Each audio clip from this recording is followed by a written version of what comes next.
Olha só, e para debater mais sobre esse assunto, estamos recebendo aqui nos estúdios de Jovem Pan Paraná o diretor de notas da Anoreg, Ângelo Volpi Neto. Seja muito bem-vindo, Ângelo. Obrigado pela atenção com os ouvintes de Jovem Pan em todo o Paraná. Obrigado pelo convite. Ângelo, vamos lá. Primeiro, o que a Assembleia discute internamente é que é um pedido dos cartorários, esses reajustes, eles são mesmo necessários?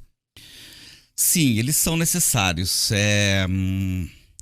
Eu gostaria de, antes de entrar até nesse assunto, tem um assunto que é importante. Assim, ontem, na última reportagem que foi feita aqui, foi dito que os cartórios assim, eram um peso para a sociedade, um fardo para a sociedade, né? E que isso é uma herança portuguesa, como se o serviço que nós prestamos fosse realmente um serviço inútil, né? Então, antes de começar a entrar nesse assunto, eu acho que, se vocês me permitirem, seria importante de discutir um pouquinho isso, né? Será que isso não serve para nada? Que cartório não serve para nada? Né? Que é um fardo realmente para a população? Então, assim, vamos perguntar para quem comprou um apartamento com um contrato particular da Encol, por exemplo, né? Se ele não gostaria de ter tido uma escritura pública, né? Se ele não preferia ter... vamos dizer, tido esse fardo de ter essa escritura pública, né? Ou de quem precisa fazer uma cidadania estrangeira e foi no cartório e achou a certidão do bisavô de 100 anos, que está guardada lá há 100 anos. Ou quem fez um inventário em 30 dias, um divórcio em 10 dias, né? Ao contrário do que é no judiciário, 5, 10, 15, 20 anos. Então eu gostaria de trocar uma ideia com vocês, a princípio, sobre essa questão também. Eu diria que os cartórios não podemos dizer que eles são uma herança portuguesa, eles são uma herança romana, eles vêm do direito romano, né? Vêm do Egito, dos escribas, da necessidade do homem de ter um mediador nas suas relações comerciais e civis, né? Então a necessidade do tabelião é essa. Quando alguém compra ou quando alguém vende um imóvel, a necessidade de ter uma terceira parte imparcial para garantir para o comprador, em primeiro lugar, que o vendedor é ele, né? Identificar ele. No Brasil tem mais de 50 tipos de carteira de identidade. Então a falsificação de identidade é uma coisa absurda. Então, assim, o cartório é para isso. Se você aluga, por exemplo, o seu apartamento, sua casa, né, você vai exigir um fiador, né? Como é que você vai saber que aquele fiador que assinou ali é ele mesmo? A lei não diz que precisa reconhecer firma, mas o dono do imóvel quer ter garantia que amanhã depois ele tem alguém para executar. Então, o primeiro ponto que eu gostaria de debater seria isso, né? E com relação às taxas, a nossa lei é de 1970. Então, não preciso dizer para vocês que de 1970 para cá, o direito e a sociedade evoluiu muito, né? Não existia união estável, sabe? Não existia divórcio, não existiam documentos eletrônicos, e isso evoluiu de uma forma fantástica, né? Novos serviços que nós fazemos em cartório, como o uso capião, extrajudicial, a mediação de conflitos. Então, a nossa tabela ela é anacrônica, é uma coisa absurda. O rico paga barato, o pobre paga caro. Além do que ela não prevê essa universalidade de novos serviços. Então essa tabela ela não vem só aumentar, ela vem corrigir e diminuir muitos serviços. Vai diminuir o preço de muitos serviços, vai acertar, né? Infelizmente, ela é enorme. São centenas de serviços que nós prestamos, né? Dessa, quando o senhor disse claro, assim, rico paga pouco e o pobre paga bastante. Então vou te dar um exemplo bem simples. Isso é importante para o ouvinte. Hoje, qualquer pessoa no Paraná que compre um imóvel de 45 mil reais, tá, paga a mesma coisa da pessoa que compra um apartamento de 10 milhões de reais, 15 milhões de reais. Tá? É o mesmo preço. Então, para você ter uma ideia do absurdo que é. E essa nova tabela quer corrigir ela vai isso. corrigir isso. Ficaria como? Ficaria mais barato para pessoas que compram um imóvel nessa faixa de 100 mil, por exemplo. 100, 150 mil, 200 mil. Vai mais barato em termos absolutos ou relativos? Em termos absolutos e relativos, né? Entende? Então, são esse tipo de coisas que vão ser corrigidas.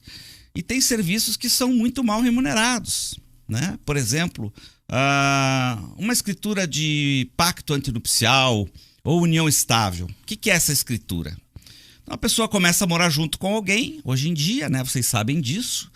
E isso tem implicações econômicas, sucessórias. Então ela precisa estabelecer o regime que ela quer viver. Separação de bens, comunhão parcial de bens ou comunhão universal de bens. As consequências disso são enormes, né? Tanto num caso de separação quanto no caso de morte. Então, quando a pessoa vai ao cartório fazer esse tipo de escritura, a gente leva no mínimo 15 a 20 minutos explicando para essa pessoa, tá? E essa pessoa que está prestando esse serviço é um escrevente, ele é formado em direito, tá? As consequências do regime de bem que essas pessoas vão adotar quando vão se unir, morar junto ou vão casar. E essa escritura custa hoje R$90, né? Ela fica guardada no cartório o resto da vida, né? E tem toda essa implicação econômica. Nós estamos falando com o Ângelo Volpe Neto, diretor de notas da Associação dos Notários e Registradores do Estado do Paraná. Agora, tem taxas que vão subir 2.000%, segundo os deputados. Qual taxa é essa, por exemplo? E precisa subir esse valor? Eu não sei exatamente qual que é, mas eu tenho a impressão que é a questão do registro do condomínio. Hoje, quando você averba, né, uma instituição de condomínio no cartório de registro de imóveis, é um preço irrisório lá, 30, 20, 30 reais, alguma coisa assim, e ela vai ser cobrada por unidade do incorporador, da construtora. Vai chegar aí a R$800. O que, perto de uma construção, de um prédio, do edifício, do valor de um edifício, não é nada. Outra coisa que é importante também a gente falar aqui, que a maioria dos custos das operações são tributos, né? Então, por exemplo, hoje, de cara, 1/4, no mínimo, dos serviços, por exemplo, de um reconhecimento de firma, 1/4 desse valor é tributo. Já vai para o Tribunal de Justiça uma taxa que chama FUNREJUS. Aliás, seria bom, né, um dia que o FUNREJUS fosse mais claro, né? Por exemplo, quando você compra um imóvel, você paga 2,7% de ITBI para a prefeitura, né? Você paga 0,2% de FUNREJUS para o Tribunal de Justiça, né? Então, paga ISS 4% também. Então é importante lembrar que muitas vezes aquele cheque que a pessoa deixa lá no cartório não é tudo para o tabelião. A maioria do valor são taxas. O tabelião fica aquele valor absoluto. O tabelião ele fiscaliza os tributos, então ele cobra aquele preço dele. Por exemplo, uma escritura é R$900. É R$900 hoje uma escritura, né? Bom, Mark, desculpa fazer a pergunta, mas é que é o seguinte, para quem produz, né, para quem tá lá no campo, ou quem tem uma fábrica, alguma coisa, aumenta o custo do insumo, por isso ele passa esse reajuste. Não tá muito claro o porquê que tá aumentando tudo isso. O que vocês tiveram de aumento para repassar esse aumento para quem vai lá na frente e paga esse valor de 2.000%? E para aproveitar, só porque você explicou que a tecnologia avançou, novos serviços, mas veja, hoje é mais fácil, pelo menos em tese, a digitalização ela facilita e automatiza as coisas, né? Não tem mais aquele, por exemplo, não guarda-se mais papel como se guardava antigamente. Hoje é digital esses arquivos. Não é. Infelizmente, a gente não tem autorização, por exemplo, para fazer, apesar de que as escrituras hoje podem ser todas assinadas remotamente, com assinatura digital, ainda não dispensaram a gente de não ter o livro, a folha do livro. Então, infelizmente, a gente guarda muito papel. Você tem arquivo, então, até hoje de papel. Tem arquivo de papel lá que você não imagina, né? E se você considerar que... O meu cartório até não é muito antigo, tem 60 anos, mas tem cartórios em Curitiba que tem 300 anos, né? Então é uma coisa absurda que a gente guarda de papel. E, bom, documento eletrônico custa para guardar também, né? Porque tem toda uma questão de segurança. Mas o nosso maior custo não é esse. O cartório, o tabelião, não é uma pessoa jurídica. Não existe cartório pessoa jurídica, é pessoa física. Então, todos os funcionários são registrados em nome do tabelião, CLT, né? O tabelião paga 27,5% de imposto de renda. Então, ele paga luz, paga água, paga telefone, paga aluguel. Claro que se você se apegar a esse único número, desse único reajuste de R$2.000, né? Como é que justifica isso? Justifica porque é um preço absurdo de 50 anos atrás, né, que praticamente não tinham poucos prédios, estavam começando a se fazer prédios em Curitiba, né, 50, 60 anos atrás, estava começando, né, e hoje é uma questão mais comum. Então, não dá para se aferrar nesse 2000, né? Então, isso é uma coisa assim, podemos até, isso pode, com certeza vai ser melhor esclarecido na Assembleia, esse 2000%, né? Mas tem muitas coisas que estão baixando, protesto, por exemplo, também está baixando, né? Para pessoas, títulos mais baratos, está ficando mais barato. Escritura hoje, por exemplo, se você comprar 30, 40, 50, 100 imóveis, e acontece isso, você paga por imóvel, né? Então, vai ter um limite. Hoje não tem limite, então vai ter um limite por número de imóveis. Então tem várias coisas que não vão ficar mais caras, vão ficar mais baratas para a população. Dá prejuízo ser cartorário hoje?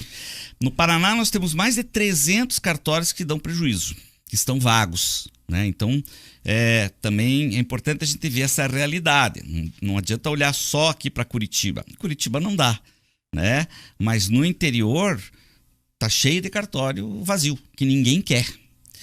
E esse cartório, ele tem que ter, porque as pessoas precisam disso numa cidade do interior. Quem é do interior, de uma cidade pequena, sabe da necessidade que as pessoas têm. As pessoas nascem, as pessoas morrem, as pessoas precisam fazer uma procuração, precisam fazer um testamento, precisam reconhecer firma. Então, assim, a gente banca, essa taxa é para bancar também esses cartórios deficitários. Muitas participações de ouvintes estão chegando aqui em tempo real com muitas críticas à questão dos cartórios. As pessoas dizem que o senhor está defendendo o indefensável, que é R$20 por um carimbo, que a questão é um papel carimbado, a taxa é injustificável. Você acha que existe uma ignorância em relação à questão dos cartórios? Por que as pessoas criticam tanto, na sua opinião? Primeiro que R$20 por um carimbo não existe. Não tem nenhum preço que custa R$20. Só para completar, né? Todo mundo depende do cartório, né? Eu até falei aqui, as pessoas nascem, morrem, casam, separam, compram imóvel, carro, tudo no cartório. Falta informação sobre a função dos cartórios? Bom, em primeiro lugar, outra coisa também que é importante, que tem no mundo inteiro. Igual no Brasil, o mesmo sistema do Brasil, são 89 países. Tá? É o sistema latino. É o sistema latino, e não é paiseco. Todos os países da Europa, por exemplo, né? Atualmente Japão, China adotaram um sistema latino. Os países todos que saíram da antiga União Soviética adotaram um sistema latino como o nosso. Então, primeira coisa, se reconhece firma no mundo inteiro. Só quem nunca tirou pé do Brasil e nunca fez nada fora do Brasil que fala essa bobagem que não tem reconhecimento de firma. Não tem reconhecimento de firma, por exemplo, não tem nada que custa 20 mil numa carimbada. Deve custar hoje aí o mais caro R$6, R$5, fora as taxas, tá? Que aí não é um problema nosso, é imposto, é do problema do Brasil. O que significa quando eu reconheço uma firma? Em primeiro lugar, essa pessoa de quem eu reconheci firma foi lá no meu cartório e se identificou. Aí começa o primeiro problema, como eu disse. No Brasil, cada estado do Brasil tem um tipo de carteira de identidade. Depois eu tenho carteira de motorista, carteira dos conselhos profissionais de medicina, engenharia, ou seja, são inúmeros tipos de carteira de identidade. Portanto, o meu funcionário, aquela pessoa que está lá, que vai bater o carimbo, ele tem que fazer cursos. Ele tem que ser treinado em documentoscopia, em grafotecnia, tá? Então não é um Zé Arruela qualquer que está lá. Segundo lugar, quando eu bato esse carimbinho, né? É só bater o carimbinho? Eu estou respondendo com o meu patrimônio, tá? Então, por exemplo, quando você compra um carro e você é obrigado a ir no cartório e reconhecer firma, se aquela pessoa que vendeu o carro se apresentou lá com um documento falso, e isso é muito comum no meu cartório, no mínimo uma vez por semana aparece alguém com carteira de identidade falsa. No mínimo, uma vez por semana, aparece alguém com uma identidade falsa. Eu pago o carro. Tá? Por isso que tem esse preço. Não é a carimbada. É a responsabilidade que o tabelião tem de dizer que aquela pessoa é aquela pessoa e que foi ela que assinou aquele documento. Então, o exemplo mais palpável que eu acabei de dar é da locação do imóvel. Pergunta para essa pessoa se ela for alugar um imóvel. Tá ouvindo. Né? Ela vai fazer um contrato de locação e vai acreditar no inquilino e vai acreditar no fiador e vai entregar o imóvel para ela? É muito fácil falar. O mundo não é perfeito. né? Por que a gente está com a chave do carro no bolso? Né? Por que a gente tranca a chave? Porque o mundo não é perfeito. Então, infelizmente, a gente sabe disso, que as pessoas honestas pagam pelos desonestos, né? A segurança é alguma coisa que nos traz muito desconforto, né? Quanto mais desconfortável, mais segura é uma operação. Infelizmente, o mundo é assim. Ângelo Volpi Neto, diretor de notas da Associação dos Notários e Registradores do Paraná. Para terminar, Ângelo, como é que é a postura da Anoreg agora frente à discussão que está sendo feita na Assembleia? Bom, a postura da Anoreg é de total transparência, né? Não temos nada para esconder, absolutamente nada, né? Temos consciência de que o nosso serviço é muito útil, temos avançado muito em serviços que nós não fazíamos, né? O uso capião leva no judiciário, sabe? O judiciário ele tem problemas, né? A gente sabe. 5, 6, 7 anos para fazer um uso capião, você consegue fazer em 2, 3 meses. Inventário, divórcio, então a gente presta um serviço de qualidade. Nós temos certeza que nós prestamos um serviço de qualidade e merecemos ser justamente remunerados, né, por esse serviço. Então essa é a posição da Anoreg. Obrigado, Ângelo.